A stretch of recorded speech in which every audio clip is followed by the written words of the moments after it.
Ravi de vous retrouver pour une nouvelle émission de marché, c'est Riquet, soyez toutes et tous les bienvenus et aujourd'hui on va se parler du Nasdaq puisqu'on a une belle journée baissière hier et c'est intéressant d'essayer de comprendre un petit peu où est-ce qu'on en est, les raisons et de voir ensemble les plans. Juste avant d'aller plus loin, je tiens à vous rappeler que vous pouvez me rejoindre sur le canal Telegram qui est complètement offert et gratuit et sur lequel vous allez pouvoir profiter aussi de ma promotion de rentrée sur ma formation. Donc n'hésitez pas si vous êtes intéressé pour vous former à l'analyse technique avec une structure, un cadre, hein, pas seulement un tas d'informations, mais vraiment une méthode qui vous permet de dérouler un processus logique d'analyse technique et de prise de décision. Eh bien, n'hésitez pas, tout est dans le Telegram, en plus des analyses quotidiennes que vous avez sur également d'autres actifs que je ne partage pas sur YouTube. Voilà, vous savez tout. Concernant donc le Nasdaq, hier on a eu une belle journée baissière et d'ailleurs de manière plus globale sur les indices américains, notamment suite à la publication des PMI. Je vous montre ça dans un instant si j'arrive à mettre la main dessus, le voilà.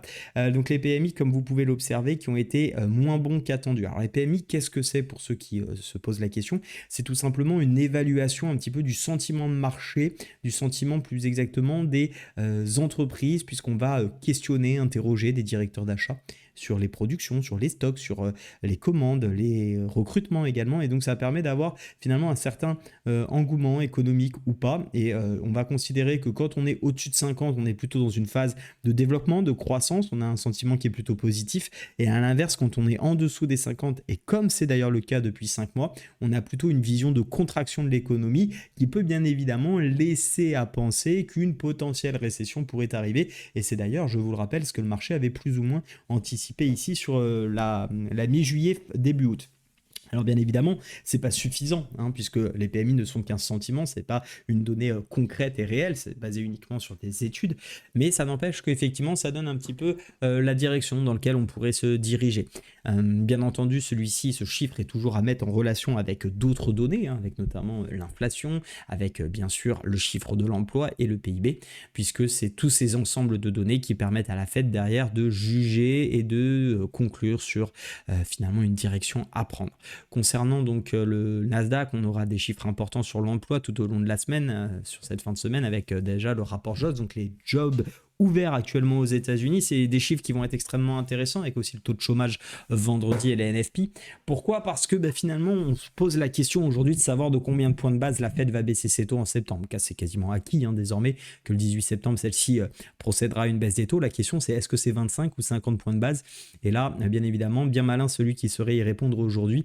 Et donc, l'objectif, c'est avec les publications qui tombent régulièrement ces jours, et notamment autour de l'emploi, et bien de savoir un petit peu quelle direction ça peut prendre. Un marché de l'emploi plus tendu pourrait inviter un peu plus à une contraction de l'économie, donc tendre vers une potentielle récession supplémentaire, et donc permettre à la Fed d'accélérer peut-être plus rapidement, en réalité, sa baisse de taux. À l'inverse, un marché robuste pourrait permettre également de se dire, bon, finalement, un marché de l'emploi qui est assez robuste, hein, avec des personnes employées, donc qui peuvent dépenser, qui peuvent donc déjà générer de la croissance, également des entreprises qui recrutent, donc ça veut dire qu'il y a de la production qui se fait, et donc tout ça est plutôt positif pour la croissance, et la Fed pourrait donc ralentir finalement sa baisse des taux, ce qui serait plutôt, en tout cas le faire dans un cadre plus contrôlé, moins agressif.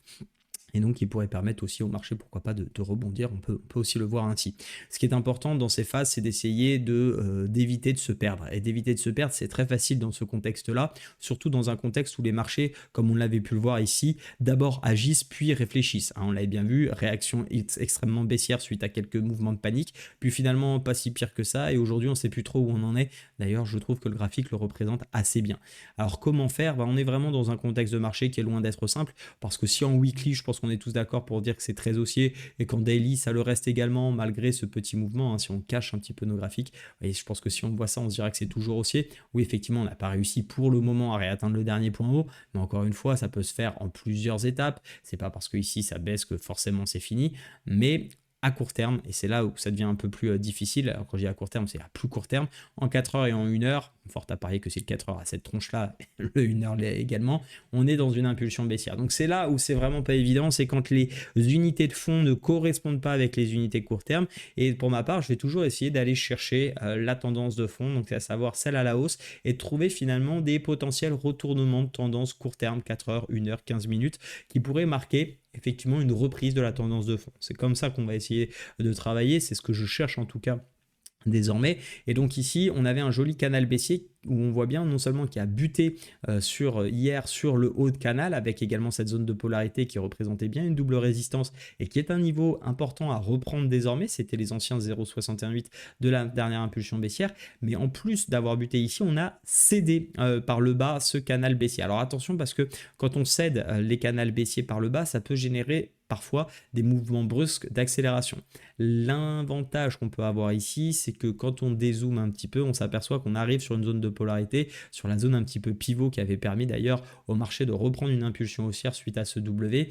Et donc pourquoi pas ici voir effectivement des signaux de retournement haussier. Attention par contre si on enfonce la zone, je pense qu'il y a pas mal de raisons de laisser à penser et à croire que c'est parce qu'on aura un catalyseur baissier, et dans ce cas-là que les marchés se remettent un petit peu en mode panique. Et vous le savez, les chutes sont assez violentes généralement, et donc pourquoi pas revenir assez rapidement sur la zone des 17 356, dernier point bas qui avait été touché ici, voire un poil inférieur encore, avec cette zone de polarité qu'on a, avec le point haut ici qui avait servi de support, puis de support qu'on n'avait pas vraiment retesté lors ici du rebond le 5 août dernier, on avait rebondi juste au-dessus. Donc pourquoi pas venir rechallenger cette zone qui peut être également intéressante.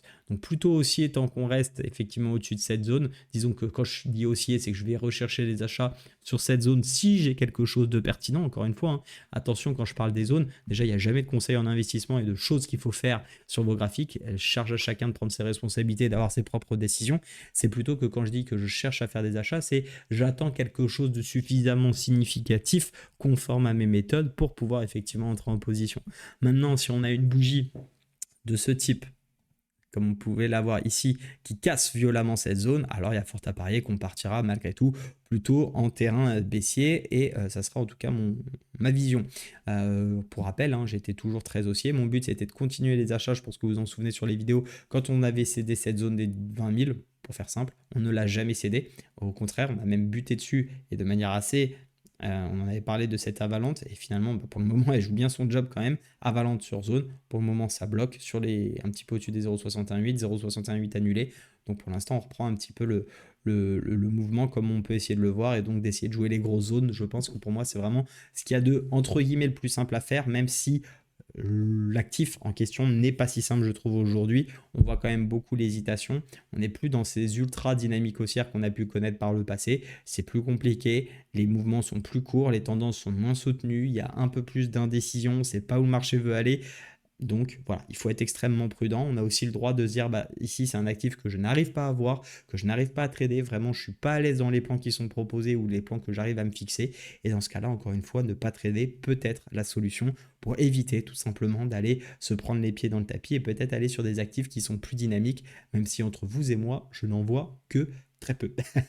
Voilà, donc ma vision reste quand même acheteur sur le Nasdaq. Bien évidemment, on ne lâche pas les optiques de DCA. Pour ceux qui seraient sur moi c'est plutôt le SP500 que le Nasdaq, mais pour ceux qui seraient dans une optique de diversification et voilà, d'essai à long terme sur des ETF, après sur la partie trading, je reste quand même assez orienté à l'achat, mais il me faudra un petit signal acheteur parce qu'effectivement pour le moment le court terme est baissier. Voilà, n'hésitez pas à nous rejoindre sur le Telegram, je vous souhaite une excellente journée et bien évidemment à demain et restez prudents sur les marchés. Ciao.